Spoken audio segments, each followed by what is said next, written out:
Hello everyone, welcome back to our YouTube channel किताबों की पाठशाला। आज के इस वीडियो में हम क्लास 12th की जो नई क्वेश्चन बैंक आई है 2022-23 की, उसका सॉल्यूशन देखने वाले हैं। ये हमारा पहला वीडियो है इस क्वेश्चन बैंक का। हम राजनीतिक शास्त्र कक्षा 12वीं की सॉल्यूशन की वीडियो की सीरीज़ अब स्टार्ट कर रहे हैं, जिसका ये पहला वीडियो है। तो आप यहाँ पर देख सकते हैं हमें ब्लूप्रिंट दिया गया है, तो आपको आपकी प्रिपरेशन बिल्कुल ब्लूप्रिंट के अकॉर्डिंग ही करनी है, ठीक है। और जो कुछ चैप्टर इस टाइम पे डिलीट हुए हैं इस वर्ष 2022-23 में, वो भी यहाँ पर दिए गए हैं।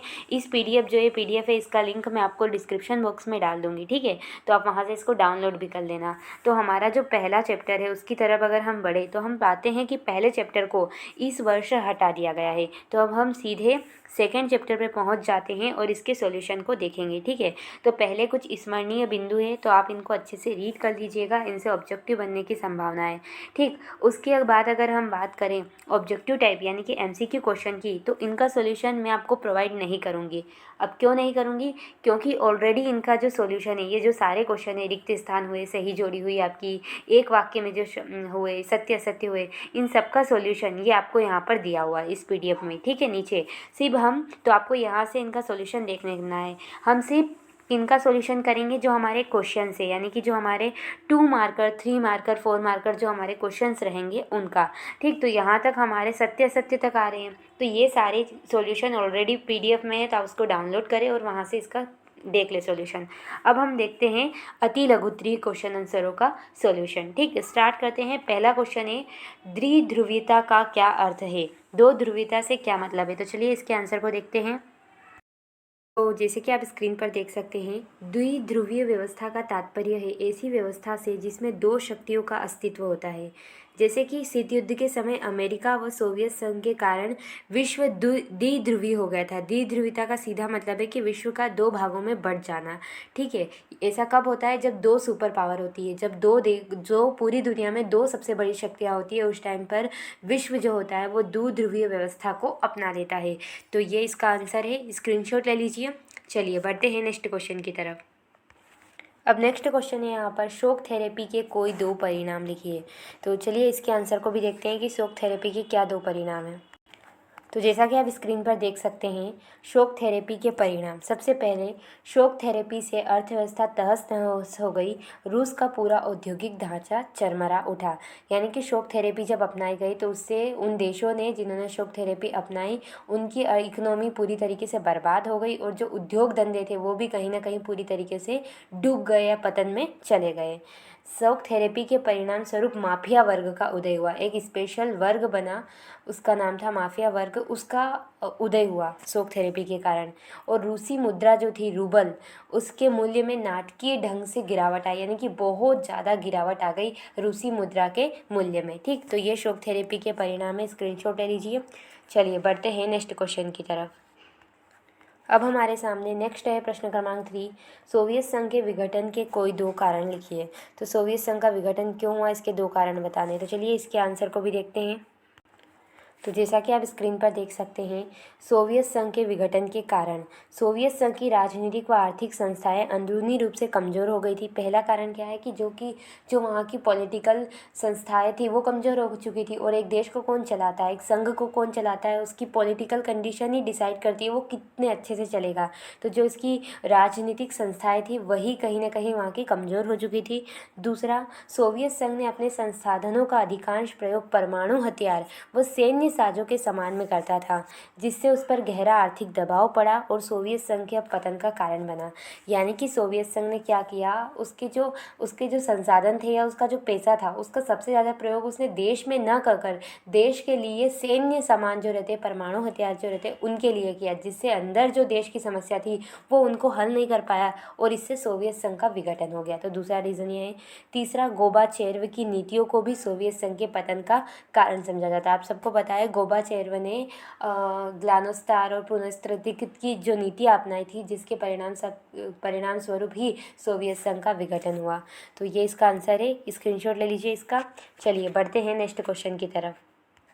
सो फ्रेंड, अब हमारा नेक्स्ट क्वेश्चन है, दूसरी दुनिया से आप क्या समझते हैं। तो चलिए इसके आंसर को देखते हैं। तो स्क्रीन पर आप देख सकते हैं समाजवादी खेमे में शामिल देशों को दूसरी दुनिया के नाम से जाना जाता है। यानी कि वे देश जो कहीं ना कहीं समाजवाद को सपोर्ट करते थे और सोवियत संघ के अंडर में थे, समाजवादी खेमे में शामिल थे, उनको दूसरी दुनिया के देश कहा जाता है।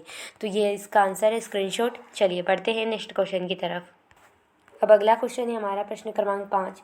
सोवियत संघ के विघटन के पश्चात अधिकांश गणराज्यों की अर्थव्यवस्था का पुनर्जीवित होने का क्या कारण है?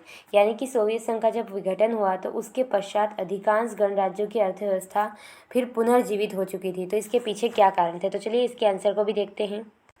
तो जैसा कि आप स्क्रीन पर देख सकते हैं, सोवियत संघ के विघटन के पश्चात अधिकांश गणराज्यों की अर्थव्यवस्था के पुनर्जीवित होने के निम्न कारण हैं। सबसे पहला, खनिज तेल जैसे प्राकृतिक संसाधन। इन जो भी देश थे जिनकी अर्थव्यवस्था बिगड़ गई थी, उनके पास खनिज तेल था और प्राकृतिक संसाधन थे, जिसकी वजह से वो वापस विकसित हो गए।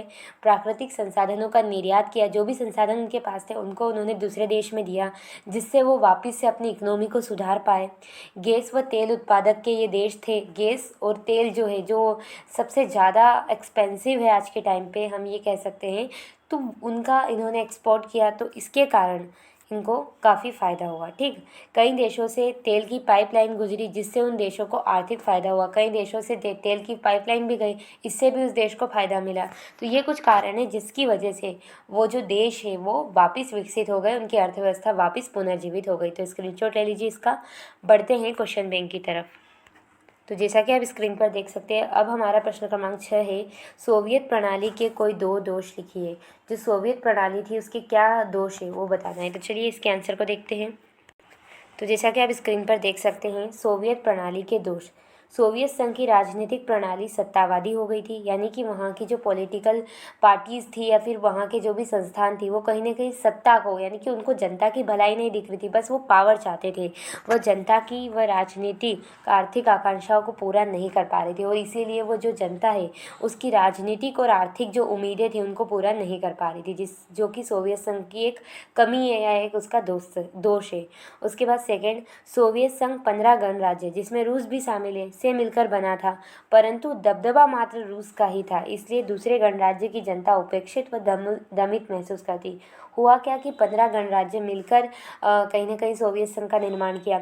अब सिर्फ बातें किसकी चल रही है, या फिर ये कह सकते हैं कि पूरे के पूरे एरिया को डोमिनेट कौन कर रहा है? तो रशिया, यानी कि रूस कर रहा है। इसलिए जो दूसरे देश शामिल थे उनको बहुत उपेक्षित और दमित महसूस हुआ, इसलिए सोवियत प्रणाली का पतन भी हुआ, और यही सोवियत प्रणाली का एक दोष है। ठीक है, तो ये इसका स्क्रीनशॉट ले लीजिएगा। बढ़ते हैं नेक्स्ट क्वेश्चन की तरफ। अब हमारे सामने यहाँ पर प्रश्न क्रमांक 7 है, 4 सैनिक संगठनों के नाम लिखिए। तो चलिए इसके आंसर भी आपको बता देते हैं। तो जैसा कि आप स्क्रीन पर देख सकते हैं, 4 सैनिक संगठन। सबसे पहले नाटो, फिर वार्सा, सीटो और सेंटो, ये 4 सैनिक संगठन थे। तो ये इनके नाम अच्छे से याद कर लेना। और हाँ, इनके जो फुल नेम है, जैसे कि नाटो का उत्तर अंटार्कटिक संधि संगठन, तो इस तरीके से चारों के फुल नेम, वार्सा का कोई फुल नेम नहीं है, लेकिन इन तीनों के जो फुल नेम है वो याद कर लेना, क्योंकि ये क्वेश्चन बन के आ सकता है कि भैया सीटो का पूरा नाम बताइए। ठीक, तो ये बात ध्यान रखना और इनको नोट डाउन कर लीजिए। चलिए बढ़ते हैं क्वेश्चन बैंक की तरफ। अब हमारे सामने यहाँ पर अगला क्वेश्चन है, रूस के साथ किन किन देशों की सीमाएं मिलती थी? जो रशिया है उसके साथ किन किन देशों की सीमाएं मिलती है? तो चलिए इसके आंसर को भी देखते हैं। सो फ्रेंड, जैसा कि आप स्क्रीन पर देख सकते हैं, रूस के साथ Norway, Finland, Sonia, Latvia, Lithuania, Poland, Belarus, Ukraine, Georgia, Azerbaijan, Kazakhstan, चीन, मंगोलिया, उत्तर कोरिया की सीमा लगती है। ठीक, तो ये देश के नाम है। अगर आप याद नहीं हो आपको, तो इसके लिए आप क्या कर सकते हो कि जो मैप रहता है, ठीक है, अब तो आप 12th में आ चुके हो, तो आपके घर में एक मैप तो होगा ही सही, तो नहीं हो तो ख़रीद लेना, और उन मैप में आप देखना विश्व जो वर्ल्ड मैप है उसमें कि कौन कौन से देश है। जब आप उनको देखोगे और फिर याद करोगे तो आपको जल्दी से याद हो जाएगा। ठीक, तो मैप तो आप ज़रूर रखना भी सही, और इससे उस क्वेश्चन को याद करने की कोशिश करना। ठीक, चलिए अब बढ़ते हैं क्वेश्चन बैंक की तरफ। इस क्वेश्चन के आंसर को नोट डाउन कर लेना। सो फ्रेंड, अब हमारे सामने अगला क्वेश्चन है यहाँ पर, सोवियत संघ के इतिहास की सबसे बड़ी गराज सेल कौन थी? सोवियत संघ के इतिहास में सबसे बड़ी गराज सेल किसे कहा जाता है? तो चलिए इसके आंसर को भी देखते हैं। तो जैसा कि आप स्क्रीन पर देख सकते हैं, पूर्व साम्यवादी देशों ने पूंजीवादी अर्थव्यवस्था को अपनाने के लिए शॉक थेरेपी को अपनाया। ठीक है। पूर्व साम्यवादी जो देश थे उन्होंने शॉक थेरेपी को अपनाया, जिससे क्या हुआ, पूर्व साम्यवादी देशों की अर्थव्यवस्था तहस नहस हो गई, जैसा कि मैं आपको पहले वाले क्वेश्चंस में बता चुकी हूँ। और 90% जो इसके उद्योग थे उनको कहीं ना कहीं निजी हाथों में यानी कि प्राइवेट लोगों को बेचना पड़ा, जिससे उद्योग जो थे वो औने पौने यानी बहुत कम कम दामों में बेचे गए, और इसी को इतिहास की सबसे बड़ी गराज सेल कहा जाता है। ठीक है, आई होप आपको समझ में आ गया होगा कि गराज सेल क्यों कहा गया। तो ये इसका आंसर है, स्क्रीनशॉट। अब हमारा यहाँ पर नेक्स्ट क्वेश्चन है, शॉक थेरेपी क्या थी। तो चलिए इसके आंसर को भी देखते हैं कि शॉक थेरेपी क्या है। तो जैसा कि आप स्क्रीन पर देख सकते हैं, शॉक थेरेपी सोवियत संघ के विघटन के पश्चात पूर्व साम्यवादी देशों ने पूंजीवाद की ओर संक्रमण करने के लिए एक विशेष प्रकार का मॉडल अपनाया। यानी कि जो पूंजीवादी देश थे उनकी जैसी अर्थव्यवस्था को अपनाने के लिए सोवियत संघ के जो देश थे उन्होंने किसको अपनाया, एक आर्थिक मॉडल को, और उसी आर्थिक मॉडल को शॉक थेरेपी कहते हैं। इस मॉडल में क्या हुआ, विश्व बैंक व अंतर्राष्ट्रीय मुद्रा कोष द्वारा निर्धारित यह आर्थिक मॉडल शॉक थेरेपी है। 1990 में इसको अपनाया गया था। शॉक थेरेपी का अर्थ है आघात पहुंचाकर उपचार करना। ठीक, तो ये इसका आंसर है, स्क्रीनशॉट ले लीजिए। बढ़ते हैं नेक्स्ट क्वेश्चन की तरफ। सो फ्रेंड, अब हमारा यहाँ पर नेक्स्ट क्वेश्चन है, बर्लिन की दीवार किसका प्रतीक थी। ठीक, प्रश्न नंबर 11, बर्लिन की दीवार किसका प्रतीक थी। तो चलिए इसके आंसर को भी देखते हैं। तो जैसा कि आप स्क्रीन पर देख सकते हैं, बर्लिन की दीवार पूंजीवादी दुनिया व साम्यवादी दुनिया के बीच विभाजन का प्रतीक थी। यानी कि जो देश पूंजीवाद को फॉलो करते थे और जो साम्यवाद को फॉलो करते थे उनके बीच में एक जो विभाजन रेखा है उसके रूप में ये काम करती थी बर्लिन की दीवार। तो ये इसका आंसर है, स्क्रीनशॉट ले लीजिए। बढ़ते हैं नेक्स्ट क्वेश्चन की तरफ। अब हमारे सामने यहाँ पर नेक्स्ट क्वेश्चन है, चिकोस्लाविया से किन नामों के देश बने। ठीक है, चिकोस्लाविया से 2 नए देश बने थे, तो उनके क्या नाम थे। तो चलिए इसके आंसर को भी देखते हैं। तो जैसा कि आप इस स्क्रीन पर आंसर देख सकते हैं, चिकोस्लाविया से 2 नए देश बने, पहला चेको और दूसरा स्लोवाकिया। यहीं पे आप नाम को तोड़ देना तो आपको याद रह जाएंगे, आगे का चेको फिर स्लोवाकिया। ठीक है, तो ये इसका आंसर है, स्क्रीनशॉट। बढ़ते हैं अगले क्वेश्चन की तरफ। अब हमारा अगला क्वेश्चन है, तजाकिस्तान का गृह युद्ध कब समाप्त हुआ। तो इसका आंसर मैं आपको यही बता देती हूँ, 2001 में तजाकिस्तान का गृह युद्ध समाप्त हुआ। तो ये इसका आंसर है। फिर अगला क्वेश्चन, सोवियत संघ के विघटन का आरोप किन किन किन पर लगाया गया। ठीक, तो इसके आंसर को चलिए देखते हैं।